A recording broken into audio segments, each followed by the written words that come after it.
Hey folks, welcome back to the channel and welcome to a new episode of Project LS400. As you may see in the background, it's a beautiful day out and there are a lot of motorcycles, bicyclists and convertible drivers out on the road. I would love to go out driving, but because of my allergies I have to stay in today. So instead of bore myself behind a computer, I thought, hey, let's head out to the workshop and do some work on my Lexus once again. I have two things in stores for this episode. I want to reinstall the interior in the back because the interior parts have been piling up in my workshop, and I want to install some parking sensors. I want to have the car painted at a later moment in time, and I thought for my future painted bumper, if I want to keep things neat, it might be handy to have some parking sensors on the rear bumper. And the buzzer for the parking sensor I want to hide behind the parcel shelf, and since that is out, I think, hey, let's kill two birds with one stone and do that all of the same. So without any further ado, let's get started with episode 26 of Project LS400.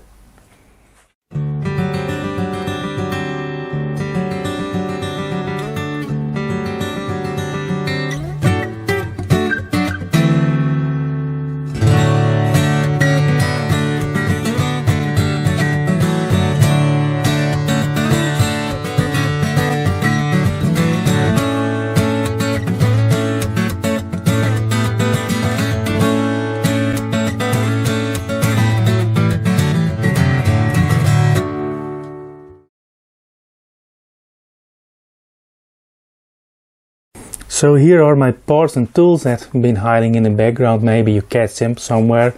Well, for a couple of months, here is the seat back of the rear seat, and there's the partial shelf, and there's the seat pillar upholstery there, and I have the seat over here, and I've been doing some welding and grinding in this same room too, and it's really hard to keep those things tidy and neat.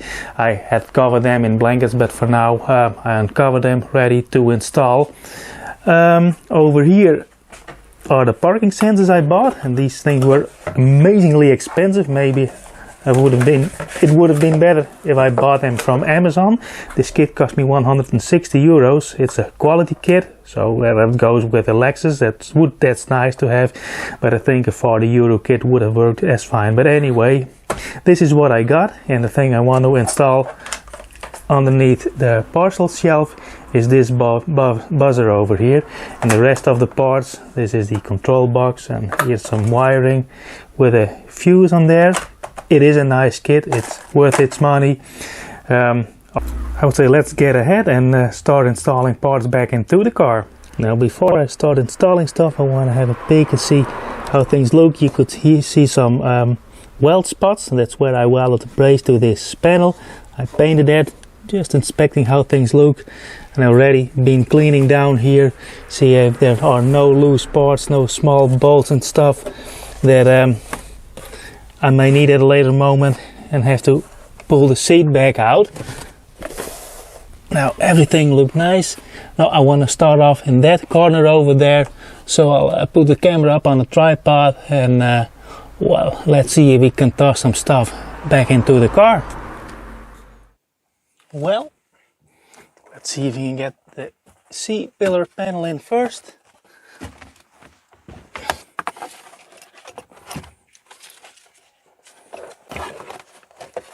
Connect the lamp at the back.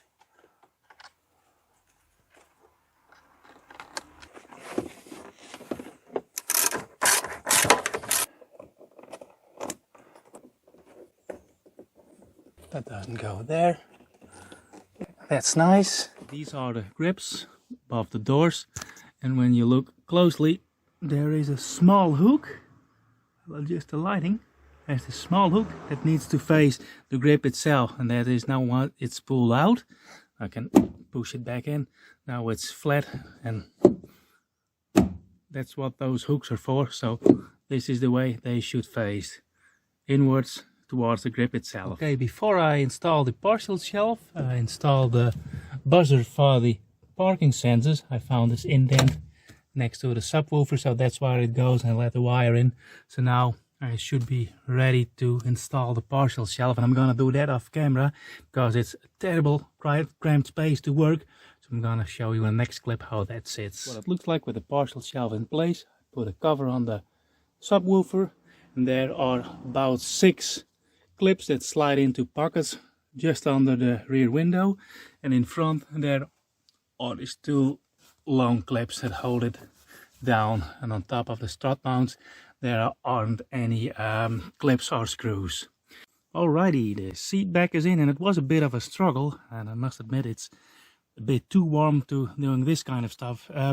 When you install the seat back, it's easiest to put it towards the back as high as possible, then wrap the seat belts on both sides around it, and there are 4 hooks located here, here, there, and in that corner, and you have to slide it over. On the top it just hooks in, and on the lower side there are bolts hidden. Here's the seat belt bolt, and there is a small bracket, and next to the, there you have a better shot, hidden behind there is another bolt that holds the seat back in place. I see this is installed a bit crooked. Oh, and I pop a clip off. But anyway, there are 4 bolts in the lower part too. Up next is the seat itself, but I'm going to do that later because now it's barbecue time.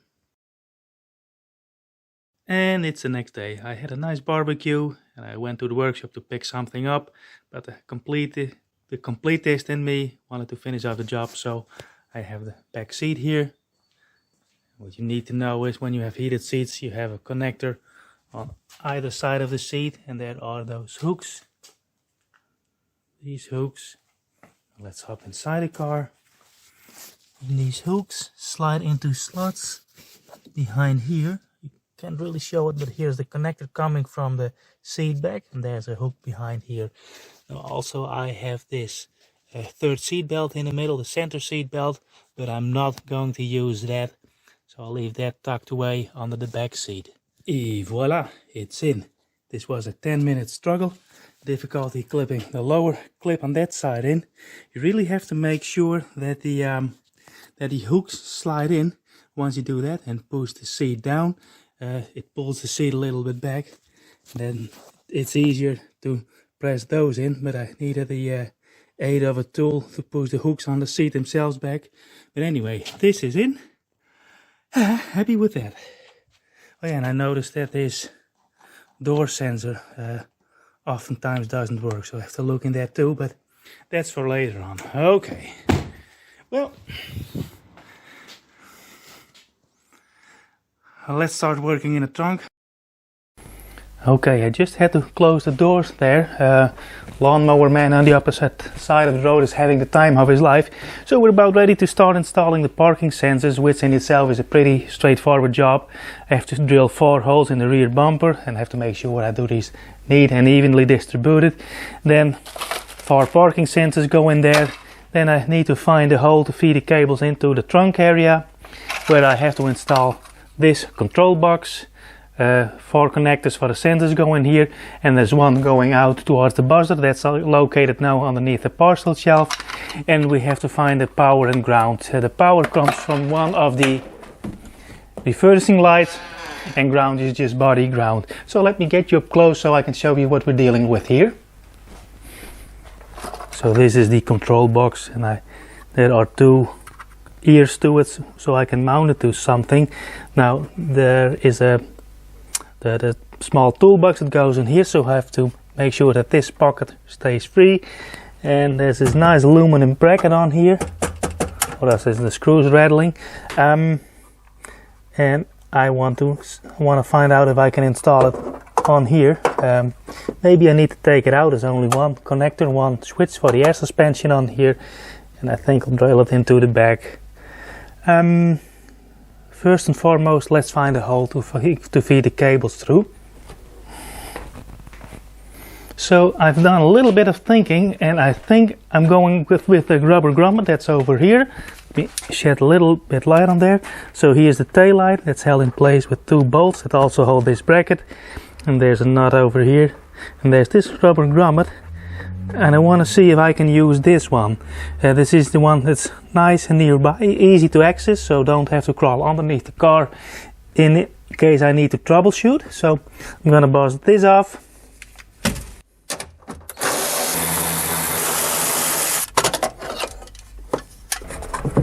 Now it's clipped in with 2 clips over here, and the upper one is the last to click loose.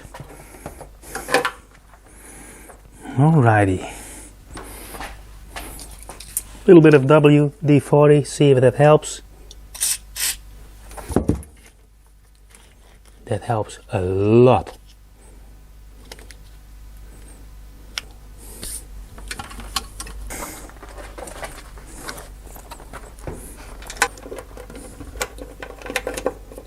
I had to make a quick run home because I wanted to use small 4mm fasteners.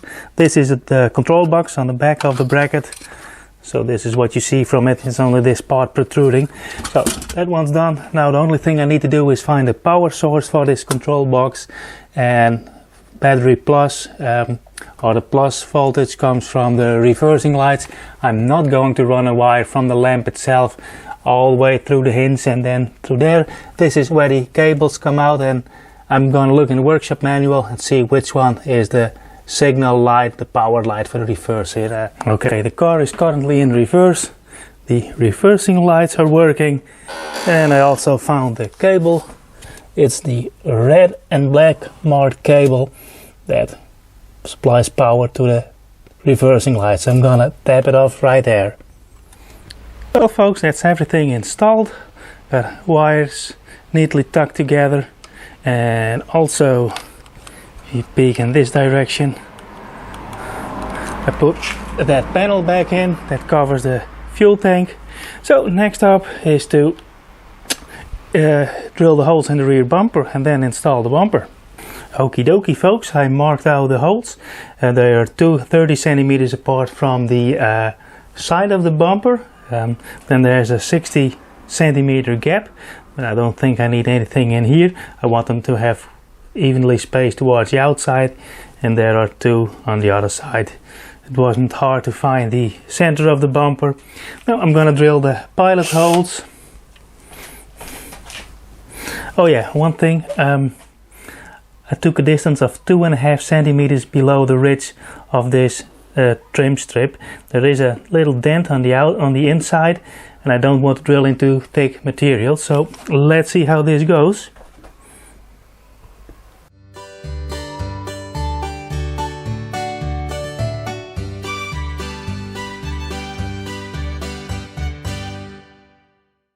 Well, that's all the 4 holes drilled. Let's see how things look. Underneath the paint is tape.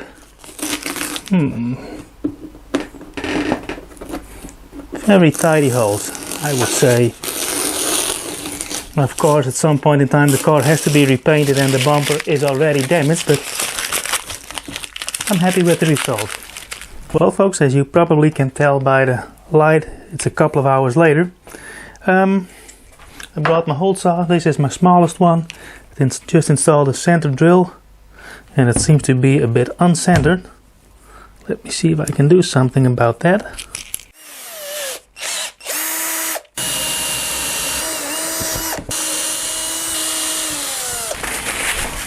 Now to make sure that the double-sided adhesive tape sticks, I'm gonna clean the surface with a little bit of thinner. You could also use some acetone. So it appears that this is the best method. The first thing you want to do is get the sensor in its bracket and make sure that the rubber around the circumference isn't pulled back.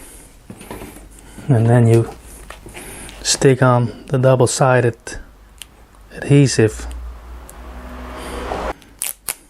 and then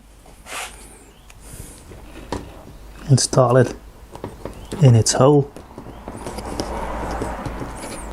And there's that. That's all 4 of them installed. Now I should be able to put this foam part in.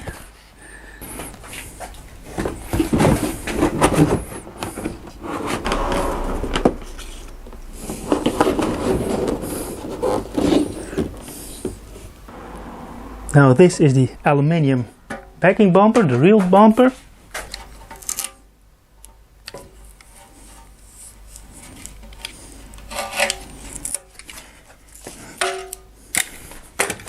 Alright, Now I'm not going to install this because I have some things to consider.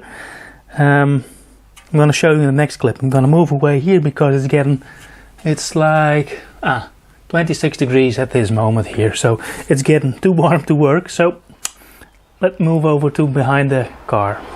Now here's the problem at hand. The bumper is screwed to the car with threaded bolts that are attached to the bumper. I'm going to show you in a minute. You come to the sidewall of the car. There's one there that also holds the CD player rack bracket. On the right hand side there's the holes. So you can see one there and one behind there, behind the antenna. So that's where it mounts, but also there's a fourth hole coming from inside the wheel well. Now here's the problem I have. Let's walk over to the bumper. It's currently outside. You can see that strip and that strip over there, and this is how these threaded parts are inserted. But as you can see, the aluminium has deteriorated over the years and it fell off, but it sits behind this part of the bumper. And there's also one here. It's underneath the taillight, and also these two brackets fell off. They go about there. So I can do without those ones, but I can't do without those ones. So I'm gonna take this home and make new ones for that. But that's something for tomorrow. Righto folks, these are the two new braces I made to install the bumper to the side to the car. I want to start off by installing the aluminium backing bumper and then assemble the rest of it around it. Normally when you take off the bumper it comes off in one piece, but now I had to disassemble it to install the parking sensors, and when I would assemble it in the back it would become one big wobbly mess. It's almost like a pool party at the Playboy Mansion. Only thing is, when you work with these kind of bumpers you won't get into trouble. So what I'm going to do is install the aluminium bumper first, and I still have the backing paper on the double-sided tape. Sorry, didn't mean to do that.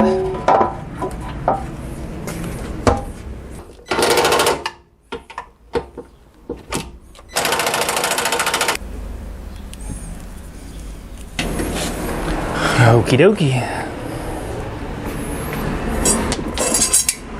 Try to install those in the bumper. Now I'm gonna do that in the back. I'll be right back. Let me show you how I done that. Those are the metal strips that sit behind this lip of the bumper, and I hold them in place with two M6 bolts, and I put a little bit of foam over there so it doesn't drop against the bodywork of the car. So this is how I attached it to the bumper itself. Okay, buddy.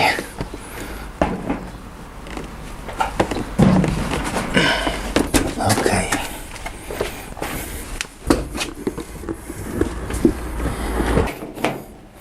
Now I want to test the parking sensors before I screw everything back together.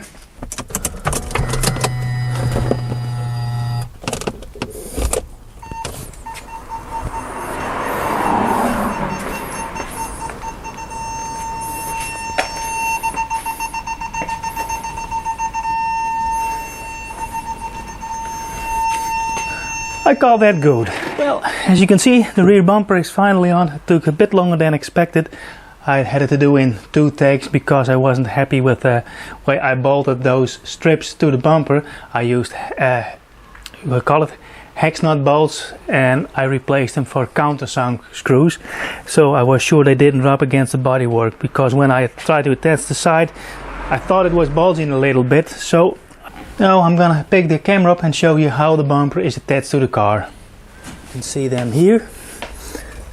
There's one, and on the right hand side the CD player bracket is held in place with those 2 bolts. Then approaching this side, there is a screw underneath the tail lamp. One here, one there. Then you have the trunk lid lock, and then also one here, one there, one underneath the tail lamp. Let me put a lamp on. And that's the same on this side. There are 3 screws and one is hidden behind the antenna. And also behind the taillight are these 2, and there is a plate in between there, and it's marked left and right, and the largest circle goes to the bottom. Now, one word of advice, I use this electric ratchet a lot, but I found out when I was tightening the bumper it's very easy to damage the materials. On the sidewall I saw the material, the bodywork of the car deform, so I didn't want to have that. You have to be really careful when you tighten these bumpers. You can easily strip the threads or even damage the plastic parts, and as you may know, those replacement parts of a Lexus are very expensive, so I highly recommend using a small torque wrench. This is my Fenpo torque wrench, and it has a range of 5 to 25 Newton meters, but it works miracles. I use it on a low setting, 10 to 15 Newton meters, to tighten all the small bolts in order to prevent damaging the bumper. I can highly recommend one of those smaller 1/4-inch drive torque wrenches. This is a Fenpo brand, as I said, and I'll leave the link down below in the description. Well folks, I think I'll park this episode right here. Took a lot of time to film this, and I want to have this video out so I have a continuous flow on new videos on Project LS400. For the upcoming episodes I want to finish off working on the right hand side. I'm going to refurbish, repaint the brakes. I have to replace the control arm on the right front, and that means I have to take the air suspension out. That's a nice task, and I hope you guys who own LS400 can learn something from that episode. For now, I would like to thank you for watching. I hope you liked following me along, and if you did, please give me a like, maybe subscribe to the channel, leave a comment if you have any questions, and if you want to help support the channel, you can do so by buying me a coffee. I'll leave the link down below in the description. For now, let's close up the trunk. We're done here. I'm very happy with the end result, very happy with the parking sensors we got installed. And for now, I'd like to thank you for watching, and I hope to see you on the next one. Bye!